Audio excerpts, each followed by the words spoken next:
Can you hear that? The birds, the songs feel so sweet, the sun is shining, and the 3 points that we desperately needed to give us our best opportunity to stay up, we've won them against Manchester United. And listen, if you listen carefully, you can hear the cries, and don't get me wrong, you're not hearing anything. It's probably your next door neighbour crying into their cornflakes this morning because the Cockney Reds are in the mud. And jokes aside, a great game of football in terms of the way we played. Now, I know a lot of people were going to turn around and say, like, 34% possession and all that, but football isn't played with possession or with stats. It's played with passion and heart, and that's what I see from West Ham yesterday. We outplayed Manchester United. They had a lot of the ball. They was passing it around backwards, forwards, sidewards, trying to get it to their playmakers, and they couldn't find a way through our, quite frankly, ageing defence. We were, I wouldn't say we were perfect. There's definitely still improvements to be made. I don't think you should ever settle for what you got. But in terms of what we've seen this season, it was excellent. It was excellent. Everybody done their job. Everyone played out their skin. Thilo Kehrer was absolutely... I know that the match day official give the man of the match to Saeed Benrahma, who scored the goal, of course. We'll talk about that in a second. But it was... Thilo Kehrer had a flawless performance, really. Flawless. He done everything right, and he showed that heart, that determination. And don't get me wrong, a couple of weeks ago when Soufal went down with that injury, and we knew he was going to be out for at least a couple of weeks, I was fearing, because Soufal has been one of the catalyst for the upturn of form in the last month. His return not only to the team, but his return to form has been one of the reasons we've done a lot better of late. So when Kehrer come in, who's, let's be honest, all season long has been full of mistakes, has been in and out the side, has looked a bit ropey at times, was perfect. He was absolutely perfect, and in fact he probably bettered Soufal's performances in the last few weeks, which was exactly what we needed. Now, we'll talk about the goal. Man United fans are a strange breed, which they're deluded. I'm convinced not a lot of them watch football, because, the links to Declan Rice, who every time I see a Man United fan comment, he's overrated, won't pay more than £50 million for him, he's nowhere near one of the best in the world, blah, blah, blah, because he plays for West Ham. He's not English tax and all that sort of thing. He's not a fashionable name, and it's fashionable to dump on Declan Rice. But Declan Rice yesterday, not only on the pitch but off the pitch, showed exactly why he is priceless, in my opinion. They hype up Casemiro. He came from Real Madrid, highly decorated player.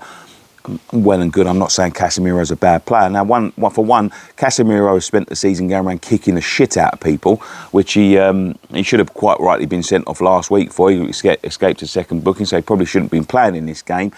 He's been sent off more than anyone I could ever remember in their debut season, bar probably Thomas Repka. And people, when I was comparing him to the likes of Casemiro and players like that, and I've heard it from all the top six, Thomas Partey, miles ahead of him. Where's Thomas Partey been in the past few weeks? When the going's got tough, Thomas Partey has gone missing. There's no Partey. Casemiro, best in the world. Declan Rice run rings round him yesterday. He gave him a lesson, and he's playing for West Ham. Hopefully, not hopefully, because I don't give a shit whether they do or not, but it will put a little bit more respect on Declan Rice's name when it comes to talking about the transfer fee. And we're quite rightly within our right, if this is going to be Declan's last season, which many suspect it is, we're quite within our right to ask for over £100 million, because they've got a man sitting on the bench that hardly plays, that they paid £80 million for. And when you look at the goalkeeping situation, for 8-9 years now, David De Gea has been their number one, and they've touted him as one of the best in the world. He's had a good season, one one good season out of 9. He is terrible. He's a terrible goalkeeper. I've been saying it for years, and he quite rightly cost them the points yesterday. But I didn't see the Man United fans blaming him. I've seen Man United fans, including celebrity ones, he's blaming the Glazers. And I don't know what did the Glazers oil his gloves, because that one he let in yesterday was shocking. I mean, absolutely shocking. But yeah, they don't. You know, I see Mark Goldbridge on the United, whatever it is, United View, United Stand, whatever United Stand, saying he needed to look at it again. You can look at it as many times as you like. It's bad goalkeeping, bad goalkeeping, which was sweet, really, because the referees and the officials were doing everything they could to give Man United the maximum opportunity, because that handball for the second week in a row against one of the top 6 sides in their box was a nailed-on penalty. Didn't even look at it on VAR. I mean, he got his hand up, he flicked it over. The second goal, I mean, what you got to do? If the top 6 sides come to it and there's a tussle in the box, just fall on the floor. The referees would give it. They give them every opportunity. And it was only their own incompetence that stopped them from at least getting a point yesterday. They couldn't deal with West Ham, which is mad. It's crazy. West Ham made them look bad, but they could have played that for a week of Sundays, you know. And it just goes to show you some of the attitudes. I mean, Souček and Wan-Bissaka were down for a long while, which is why we played 9 minutes of injury time, which is quite right. You know, it was a long time being treated. And Bruno Fernandes is hassling the referee for a penalty. They didn't know what to do. They was on their arse, and once again, a very bad away day for Man United fans, who a couple of weeks ago would have had you know, convinced that they'd already wrapped top 4 up. It looks very much more up in the air now. They better pick up their form, but that's not my concern. My concern is West Ham and getting to 37 points.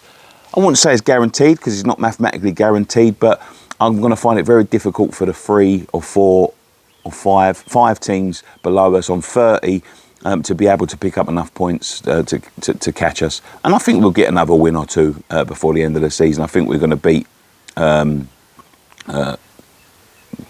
not going to beat Brentford, I don't think. Well, I think that might be a draw.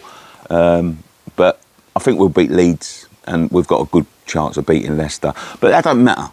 It doesn't matter, because what we're concentrating on now is a European semi-final. A European semi-final that every club that isn't in it, and every club that couldn't get to it last season, hint, hint, all of a sudden it's a Mickey Mouse Cup. Listen, I'll take a Mickey Mouse Cup on top of no cup. That's for fucking sure. If that's what you think it is. But it's also a route into the Europa League, which we had a great time. And listen, you can call it whatever you like in terms of this trophy. Fact of the matter is, and many West Ham fans will admit this, for a club our size, is a good achievement. We've got a good opportunity now to concentrate on that semi-final, get to that Thursday, put out the best team we can, and try our hardest to get to a final and give the fans, the long-suffering fans, a day that they will never forget, a final in Prague. It's been fantastic, the European journey. Premier League season's been very, very draining. It's been very, very tough to watch at times, you know. But we got over the line in the end, which I didn't always think we would, but over the last month or so, I thought we would, because of the performances and the upturn in attitudes and performances from the players have shown me that, you know, something that I thought was lost this season is still there. But yeah, I'm a happy hammer this morning. There's going to be many fans that are not happy, but it is what it is. You know, we do what we do and they do what they do. But enjoy your tea, enjoy your bank holiday, and have a wonderful, wonderful rest of your weekend. One thing left to say, come on you Irons.